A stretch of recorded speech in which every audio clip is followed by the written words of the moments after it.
अस्सलाम वालेकुम नाज़रीन, आप देख रहे हैं पीटीएन न्यूज और मैं हूं आपकी होस्ट सुंबल ज़िया। शामिल करते हैं आज की अहम खबरें। भारत किसी गुमान का शिकार न रहे, अगली बार जवाब ज्यादा बर्क रफ्तार और शदीद होगा।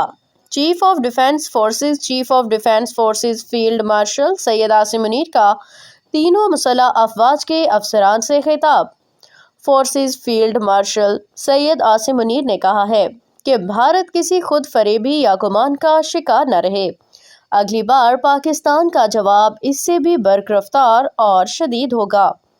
पाकिस्तान के पहले chief of defence forces field marshal Syed Asim Munir ने तीनों मुसल्लह अफवाज के अफसरान से खिताब करते हुए कहा कि नए कायम होने वाले डिफेंस फोर्सेज हेडक्वार्टर्स में बुनियादी तब्दीली तारीखी है।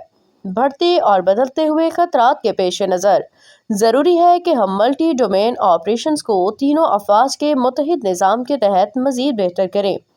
उन्होंने कहा कि डिफेंस फोर्सेज हेडक्वार्टर का क़याम इस तब्दीली की जानिब एक ज़रूरी कदम है।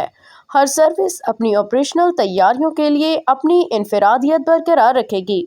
डिफेंस फोर्सेज का हेडक्वार्टर सर्विसेज के ऑपरेशन को मरबूत और हम आहंग करेगा। न्यूज स्टूडियो से अब तक के लिए इतना ही। मज़ीद खबरों और अपडेट्स के लिए देखते रहें पीटीएन न्यूज। अल्लाह निगहबान।